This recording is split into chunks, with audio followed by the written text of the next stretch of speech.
हकीम साहब, हमने बहुत सारे पेशेंट से सुना है कि उनको अगर पैरों में तकलीफ है तो पेट की भी समस्या उनको है, यानी कि एसिडिटी की प्रॉब्लम उनको होती ही है। अब क्या होता है जब वो पैरों का इलाज करते हैं, जैसे कि आप जो नुस्खे बताते हैं गौनसिया का वो इस्तेमाल करते हैं, लेकिन कहीं ना कहीं उनका पेट अच्छा नहीं होता है।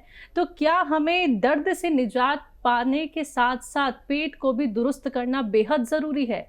जब तक आदमी हमारे पास पहुंचता है हम्म।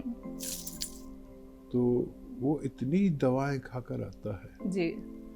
कि दर्द तो ठीक होता नहीं और पेट मुतासिर हो जाता है, बिल्कुल। इम्प्रेस हो जाता है हाजमा।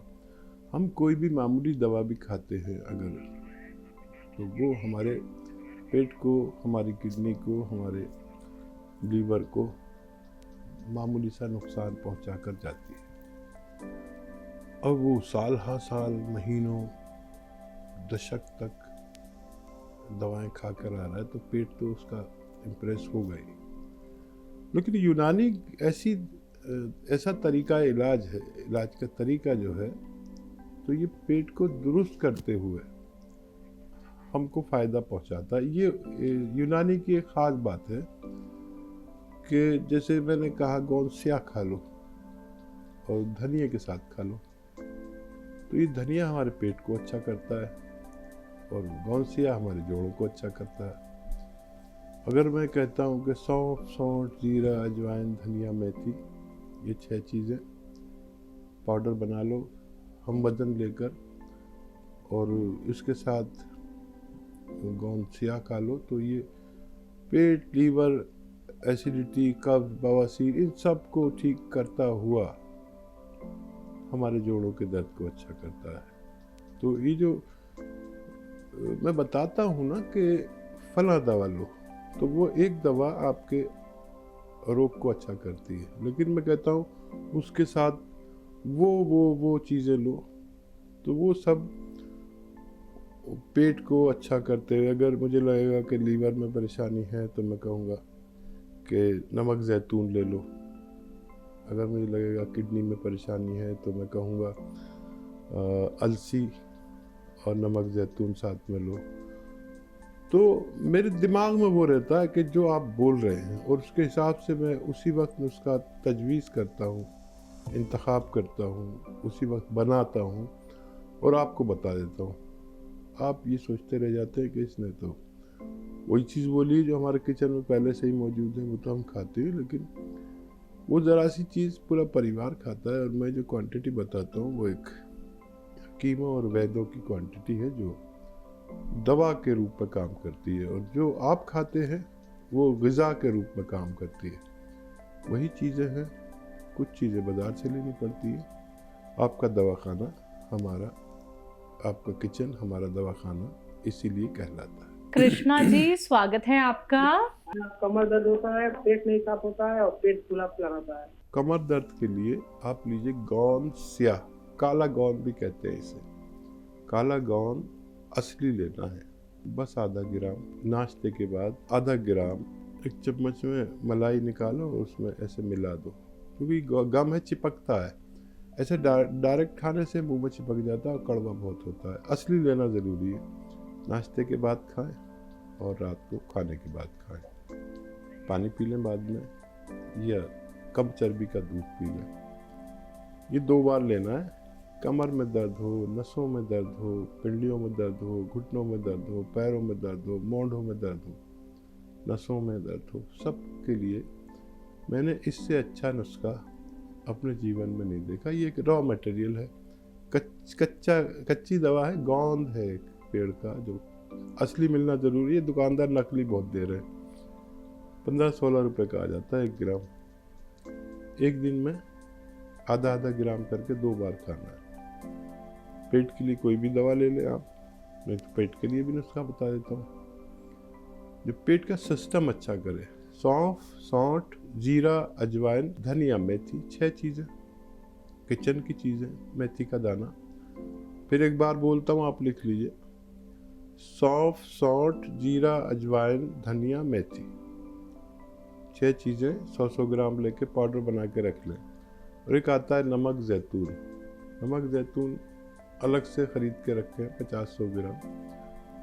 1 चम्मच ये जो 6 चीज़ों का पाउडर बनाए खाइए, और ये एक चुटकी जो नमक जैतून मैंने बताया 1 गिलास पानी में मिला दें और ये पी लें दिन में 1 बार या 2 बार। पेट के सारे रोग, चाहे एसिडिटी हो, चाहे कब्ज़ हो, चाहे बवासीर हो, चाहे इन्फेक्शन हो, चाहे किडनी की प्रॉब्लम हो, चाहे लीवर की प्रॉब्लम हो, चाहे स्किन की प्रॉब्लम हो, चाहे मुहासे की प्रॉब्लम हो, इस सब रोगों में बराबर काम करता है, चाहे बवासीर हो। जी, पंजाब से लता जी, स्वागत है आपका। नमस्कार मैडम जी। जी नमस्कार मैम। नमस्कार जी, नमस्कार। नमस्कार वीर जी। जय हिंद, स्वागत है हमारी बहन का। नमस्कार वीर जी, मैं तो एक तो ये पूछना चाहती हूँ, एक बोहर का जो दरख्त होता है, वृक्ष होता है बोहर का, उस पर बलबोटियां लगती हैं, एक उसमें दूध निकलता है। क्या दूध जो निकलता है ना, कई लोग उसको पतासे में डालकर पी लेते हैं, उसका क्या बेनिफिट हो सकते हैं? और एक मैं और पूछना चाहती हूँ भाई। किस चीज का पेड़? बढ़ का पेड़। जी, एक बात और पूछना चाहती हूँ भाई मैं। जैसे गाजर के जूस में आप गोंद मोरिंगा कहते हो, अगर हम गाजर का मुरब्बा लें, उसको ग्राइंड करके गोंद मोरिंगा पी ले, बच्चे टेस्ट के वास्ते पीते हैं ना, सौंफ में पीते नहीं, तो उसका बेनिफिट मिल सकेगा हमको उतना ही?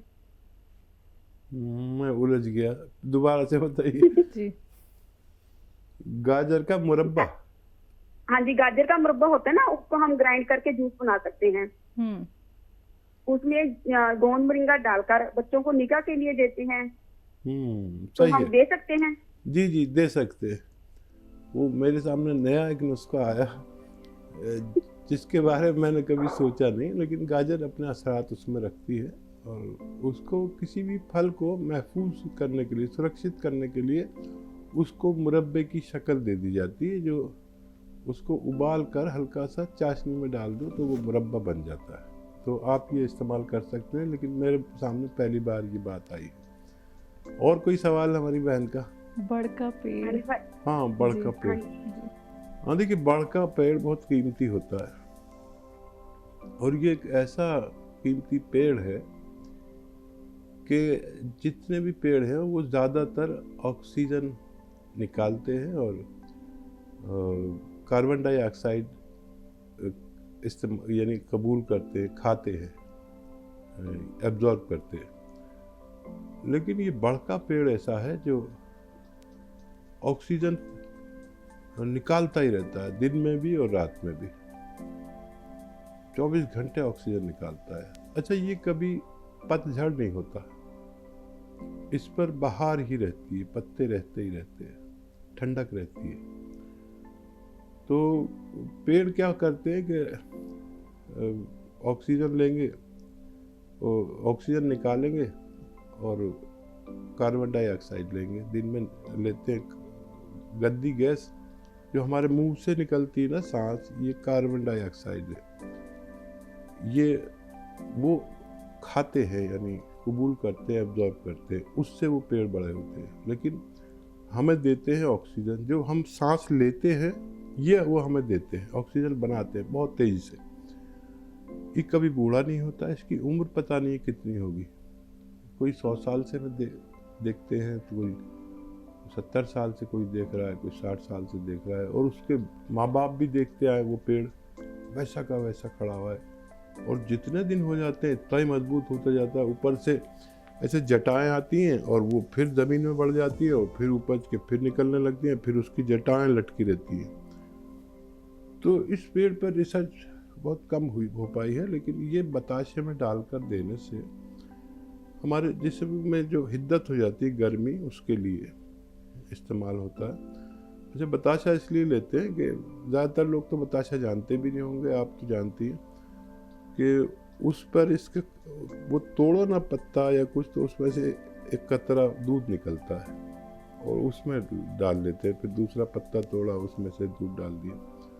तो इसके 2 कतरे अगर रोज़ाना लिए जाएं तो बहुत सारी कमियां आ जाती हैं मर्दों में, औरतों में, बांझपन आ जाता है, उसमें देते हैं ये एक बताशा रोज़ निहार में। या मर्दों में कमज़ोरियां आ जाती हैं, धातु रोग हो जाता है, और बहुत सारे रोग। लेकिन इस पेड़ पर बहुत कम तवज्जो दी गई है। मैं भी इसके पेड़ के पीछे पड़ा हुआ हूँ। जब इसकी पूरी रिसर्च हो जाएगी तो आप लोगों के सामने मैं पेश करूँगा।